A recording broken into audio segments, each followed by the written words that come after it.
তো বন্ধুরা ফাইনালি চলে আসলাম জর্জিয়াতে। সবচেয়ে যে টেনশনে ছিলাম ইমিগ্রেশন নিয়ে, কারণ বাংলাদেশি বলেন পাকিস্তানি বলেন এদেরকে কোনো কথা নাই, কোনো কাগজপত্র দেখবে না, ডাইরেক্ট বিদায় করে দেয়।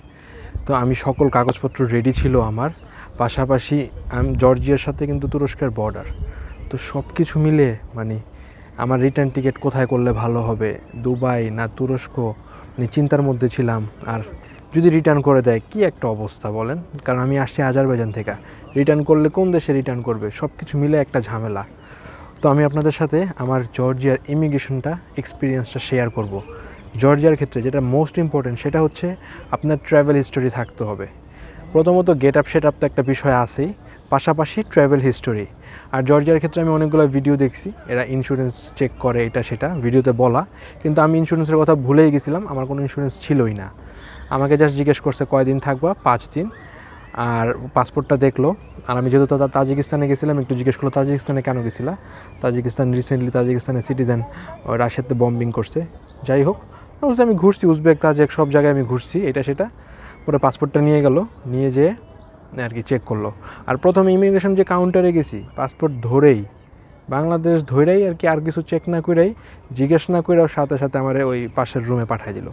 আমি দেখলাম অনেককেই অন্যান্য সিটিজেনদেরও, বিভিন্ন দেশের সিটিজেনদেরও পাঠাচ্ছে, মানে উইক দেশের সিটিজেনদেরকে পাঠাচ্ছে, কিন্তু বেশিরভাগই পজিটিভ ছিল ওই সময়টা। রাত 3টা বাজের ফ্লাইট, তো আমার 3টা না জানি 1:30 বাজের ফ্লাইট।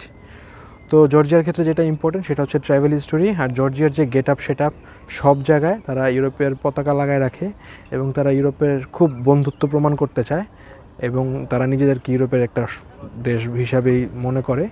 আর জর্জিয়ান পাসপোর্ট যাদের, তাদের জন্য সেঙ্গেনের ভিসা লাগে না, মানে অন অ্যারাইভেলেই যাইতে পারে, 90 দিন থাকতে পারে, কিন্তু ইউরোপিয়ান ইউনিয়ন না, কিছুই না।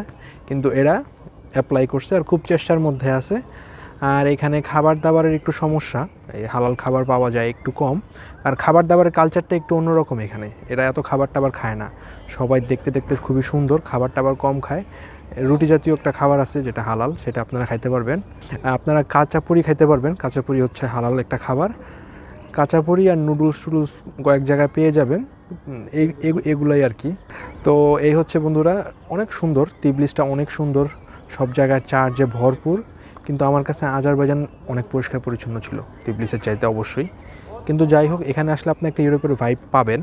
এখানকার মানুষজনের ড্রেস আপ গেট আপ সব কিছু মিলিয়ে মানে এই প্রথম এত ওপেন মেন্টালিটির কিন্তু ওপেন এরিয়ার লোকজন আমি দেখতে পারলাম।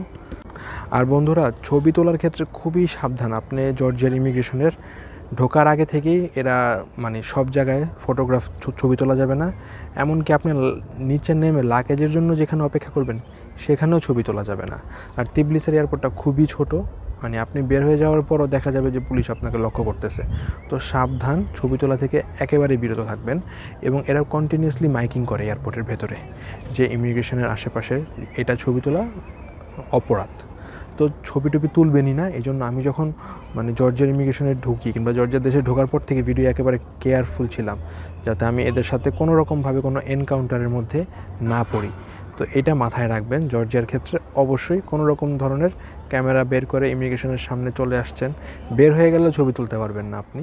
একমাত্র ইমিগ্রেশন মানে প্লেন থেকে মানে এয়ারপোর্ট থেকে বের হলে ঠিক আছে, কারণ এয়ারপোর্টের যে লাগেজ এরিয়াটা ওইখানেও ফটোগ্রাফ তোলা নিষেধের সাইন দেওয়া। এবং কন্টিনিউয়াসলি পুলিশরা তাকায় থাকে, দেখে। এখানকার পুলিশদের যে একটা ভাব, অ্যাগ্রেসিভলি সবার দিকে তাকায় থাকতেছে, মানে সবার দিকে কি, যাদের গায়ের কালার একটু কালো তাদের দিকে আর কি খুব ভালোভাবে এরা নজরের উপরেই রাখতেছে। তো দেখা যাক, আরও ঘুরে আপনাদেরকে আরও জানাবো। এবং জর্জিয়া থেকে কিন্তু আমি তুরস্কে বাই বর্ডারে যাব রোডে, তো সেটার এক্সপিরিয়েন্স আপনাদের সাথে শেয়ার করব। তো ভিডিওর সঙ্গেই থাকুন, দেখতে থাকুন।